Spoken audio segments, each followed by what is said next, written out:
Desiree. Hello. So we have a closed one, which usually seems like a bit of a slam dunk, but the issue is, does the landlord want to try to obtain exorbitant rent all of a sudden because they don't have a tenant? Is the area bringing that type of rent? Has there been a regentrification? All that kind of thing. So what we need to really coax him back into is understanding that we need to operate at a reasonable and commensurate rate for a laundromat, not for some, Starbucks or something preposterous. Or he's already got a tenant. Who knows?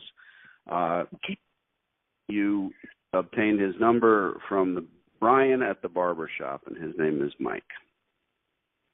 Right? Yes, Mike Joyner. Yep. What else do we need to know?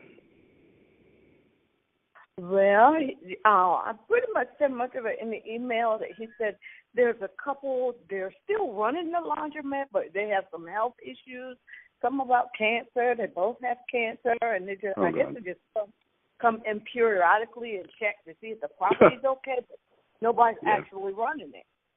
All right, let's give Mike a call. Here we go. Stand by. Okay. Mike Joyner, please. Speaking. Hey, Mike, I'm Danny D'Angelo. I'm calling about a commercial space here in Lake City. Rex Road. The Brian at the barbershop gave your number. I hope you don't mind. No, it's fine. So, Mike, I do laundries. That's what I've been doing for about 15 years. My partner and I are always looking to build out some more stores. It's not rocket surgery. It's certainly not a difficult business to run if you do it well. And my MO is fairly simple. We look for existing infrastructure in these stores and then reach out to the landlord, see if there's any availability for an upcoming lease. I'm not a hostile takeover guy, Mike. I'm not looking to get rid of your tenant. If you're happy, then so be it. It looks like they've closed down recently. They don't really keep the proper hours. But again, to be crystal clear, it's not about them. It's about what we offer. I'm looking to do a 15-year minimum, and then I retool the store. I put new equipment in. I'm not a broker. I don't flip the stores. I don't look to sell them. I'm the actual operator. And again, if you do okay by the customer, then they'll make a few dollars. But we do 90% of our business on Sunday. The rest of the week we play catch up. And really, I don't go to laundromats. I never did. You may not either. So it's a really micro niche business, and doing it well just really includes keeping that equipment operating. We run our stores 24 hours. We're not fearful of when some knucklehead might break into a machine. We have internet-driven surveillance cameras. I can look at them on my phone. It's just a different way of doing business. But I'll caution you, we can't really make you rich with our rent either because it's still a laundromat. Yeah. So, does any of that make any sense? Do you think maybe we could talk terms, or what's the scandal? Yeah, I would talk to the guy that's there still paying rent. He's well below market. This was my father's shopping center. Dad died 7 years ago, so I've kind of been managing for my mother. She doesn't really need the income. The income's nice, obviously. But to be honest with you, I try to do enough to keep the bills paid and taxes paid. And so I'm confused. Do you actually operate the laundromat as well? No, I do. No, I do not. Okay. You have a tenant. I have a tenant. Okay. My understanding is either he or his wife have been sick. Okay. Cancer treatment, something like that. And so for the past 4 or 6 months, it's been very sporadic as far as when they're open and when they're closed. And we had a water leak. He's got his own meter because when the building was built, there's been a laundromat there since that building was built in the mid-'80s. And separate meters are common. He's got his own meter. However, the meters for the rest of the units, his bathroom runs off of that just because of the way it got put in.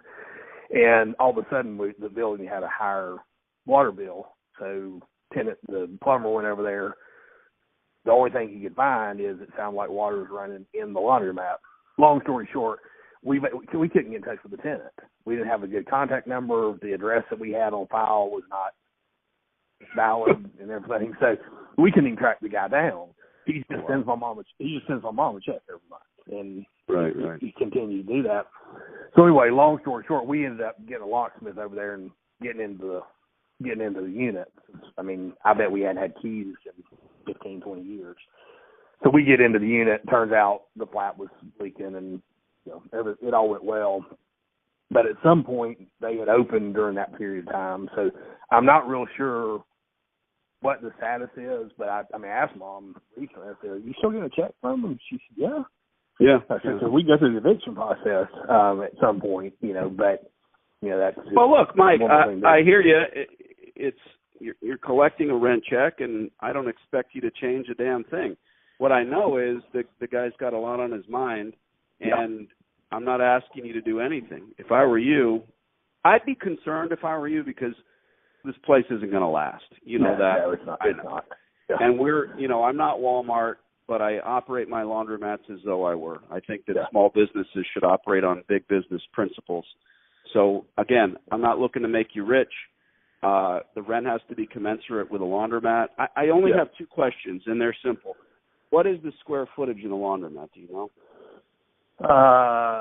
Right at 1,500. He's got two spaces, and I believe each space is right at either 700 or 750 per unit. There's 5 units. Okay. And now I'm going to be careful with the next question, because I'm not asking about your current existing tenant or any relationship you have with them. So here's the question.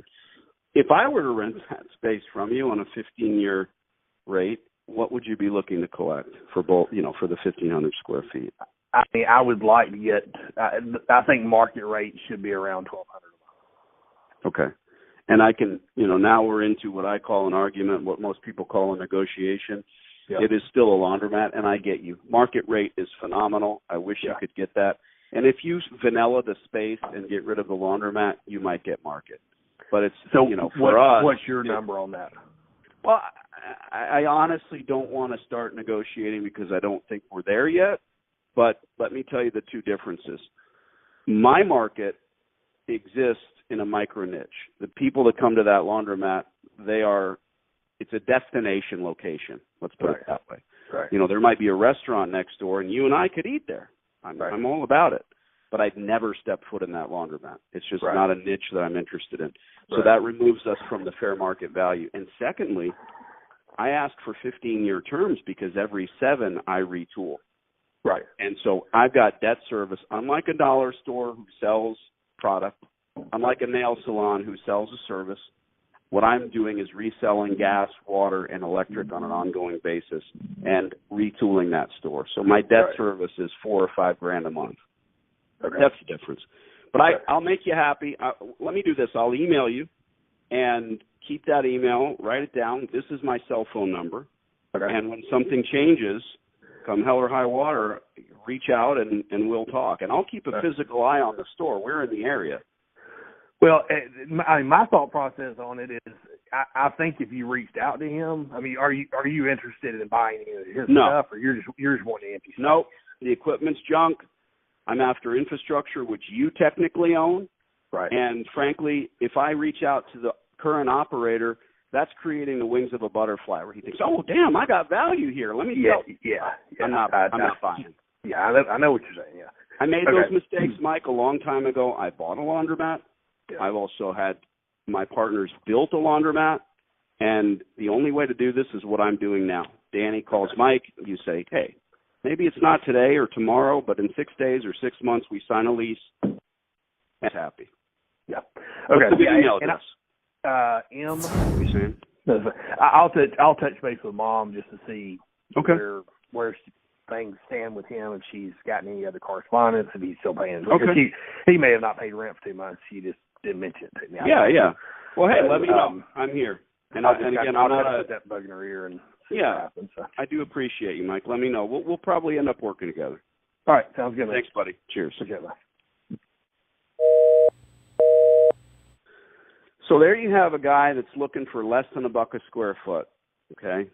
He's already looking for that low rate, but Danny's not going to let him get away with that, of course. Okay. I'm going to push for even more. And you heard him. Yes. Champing at the bit. how much is it going to be? What do you want to offer? But we're not there yet. He's got to be the one to make that offer. It's a good call. It's probably going to lead to a lease. Your homework, keep a physical eye on this location.